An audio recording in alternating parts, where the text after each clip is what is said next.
para romo dan pater, suster, pater, bruder, keluarga, Bapak Ibu, saudara-saudari yang saya kasih dalam Kristus Yesus.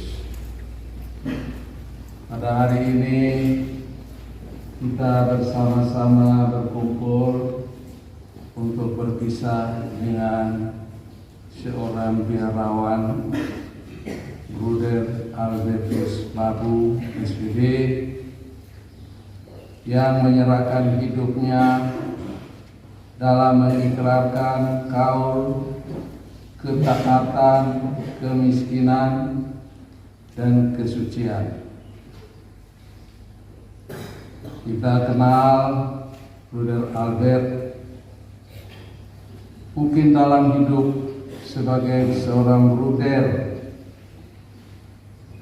Kita kenal Bruder Albert pada saat kaul kekal. Setelah kaul kekalnya menghilang, dia kemana kita tidak tahu. Ada di misi di mana dia ditugaskan. Dan kita kenal kembali Bruder Albert ketika terbaring di depan kita. Jadi dua saja, kaul kekal dan kematian. Tahun 2000 kaul kekal bersama temannya Bruder Domi yang ada di sini juga. Mereka kaul kekal tahun 2025 pesta perak. Kita tahu Bruder Albert sudah rayakan pesta perak supaya kita agungkan dia, tapi sudah terbalik di depan kita. Itulah hidup seorang bruder yang berkaul. Bruder yang berkaul hadir di dalam komunitas di mana dia berada sebagai suatu hadiah bagi komunitas. Karena bakatnya, karena kemampuannya dalam menghayati ketika kaul, dia beri seluruh dirinya untuk mengabdi gereja di dalam komunitas dan gereja di mana dia berada.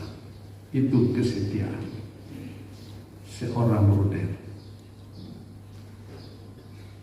Dan Bapak Ibu, saudara-saudari, Bruder Albert kurang saya kenal, tetapi saya kenal saat beristirahat di Jompo. Seorang yang rendah hati, tidak banyak bicara, hanya mau mendengarkan kita berbicara, dan dia sisip sedikit di dalam. Itu Bruder Albert, tanda kerendahan hati. Bruder Albert tidak punya apa-apa, karena memang dia tahu kemiskinan. Hidup untuk mengabdi gereja dan komunitas di mana dia berada. Saat akhir hidupnya, dia masih melaksanakan tugas dari rektor sebagai koster, siapkan Ekaristi untuk tanggal 13 pagi, dan setelah itu mereka yang lanjut dari Ekaristi, Bruder kembali ke rumah Bapa di surga.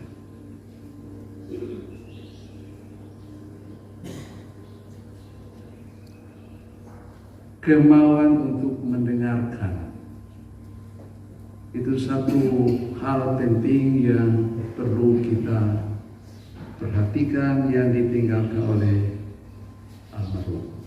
Dengar orang. Sekarang kita dengar orang bicara, kita dengar, tapi tangan kita sementara kotak-atik HP yang ada di tangan. Itu tidak mendengarkan. Orang sedang berbicara, tangan sedang main HP, kontak dengan orang lain. Tidak. Kadang ada orang berbicara, dia belum habis, kita sudah sama, kita tidak mendengarkan. Karena itu banyak pertemuan di desa-desa, pertemuan tidak selesai karena satu bicara belum selesai, satu sambung, tidak lama semua berbicara, akhirnya kita tidak tahu hasilnya karena tidak mau mendengar. Tapi kadang-kadang ada juga yang omong terlalu banyak. Jika kita dengar juga, kita tunggu kapan titik supaya kita sama. Ya. Ada satu pastor, kita jalan dari hutan singgah, begitu kita singgah dia cerita panjang. Ini waktu kita mau terus, sudah. Kapan titik? Kita tunggu dia titik, kita bilang kami terus. Kita tunggu titik saja. Tapi kadang-kadang titik itu juga kita tunggu sampai 1 jam baru titik. Begitu titik langsung permisi dulu ya, kami jalan. Lalu kita sudah dengar. Tapi ini mendengarkan ini kerendahan hati. Saya pilih Injil hari ini dari ucapan syukur Tuhan Yesus. Maka tadi pembaca sudah mungkin sedikit ragu-ragu karena orang mati baru kita bersyukur ini. Ya. Karena ada alasan. Hidupnya yang sederhana. Dia tidak dapat apa-apa. Tapi mau pilih untuk jadi Buddha. Berbahagialah. Karena kepada orang pandai kau tutup itu, tetapi orang kecil dan sederhana terbuka untuk menerima suara panggilan Tuhan untuk menjadi seorang Buddha. Itu kebesaran Tuhan. Juga rendah hati. Datanglah kepadaku kamu semua, karena aku ini lemah lembut dan rendah hati. Orang bruder yang menampakkan sifat Yesus, kelemah lembut dan rendah hati, mau dengar orang lain. Itu satu panggilan hidup. Dan kita bersyukur bahwa bruder Albert dengan wataknya, dengan sifatnya, dengan kemampuannya, dia telah berada di daerah misi di mana dia berada, telah memberikan sumbangan bagi komunitas di mana dia berada dan gereja di mana dia diutus untuk mengabdi seluruh umat. Dan inilah yang bagi Paulus kemah sementara ini diisi dengan baik. Kemah sementara yang akan dibongkar telah diisi oleh Bruder Albert yang mengikrarkan 3 tahun setia menghayatinya, memberi diri seluruhnya untuk Tuhan.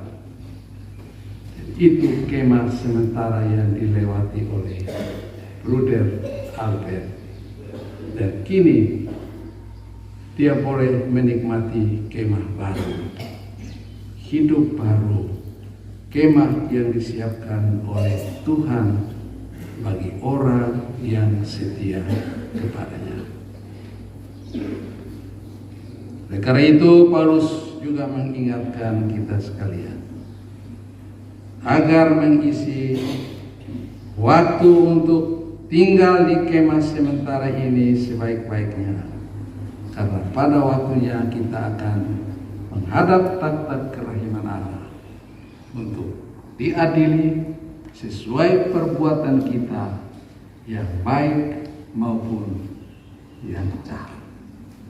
Itu peringatan firman Tuhan kepada kita sekalian saat kita menghantar saudara kita Bruder Albert ke tempat istirahat yang terakhir.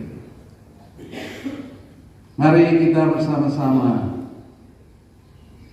menyadari bahwa sebagai manusia Bruder juga mempunyai kekurangan.